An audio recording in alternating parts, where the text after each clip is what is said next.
துலாம், ஆவணி மாதம் எப்படி இருக்கும்? ஆவணி மாதம் முழுசுமே எதிர்ப்புகள் குறையும். ஆவணி மாதம் முழுவதுமே எதிர்ப்புகள் குறையும்.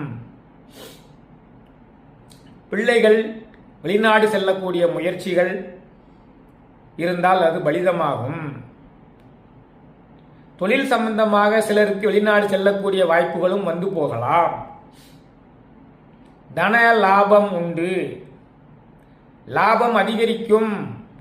11ஆம் இடத்துல எந்த கிரகம் இருந்தாலும் லாபத்தை கொடுக்கும் இல்லையா? மாதத்தினுடைய முற்பகுதியில் சூரியன், புதன், கேது அனைத்துமே 11ஆம் இடத்துல இருப்பதால் லாபம் அதிகரிக்கும். மாதத்தினுடைய பிற்பகுதியில் சுப செலவுகளும் பிரயாணமும் உண்டு. மாதத்தினுடைய பிற்பகுதியில் தனவரவு மிக நன்றாக இருக்கும், சுப செலவுகளும் மிக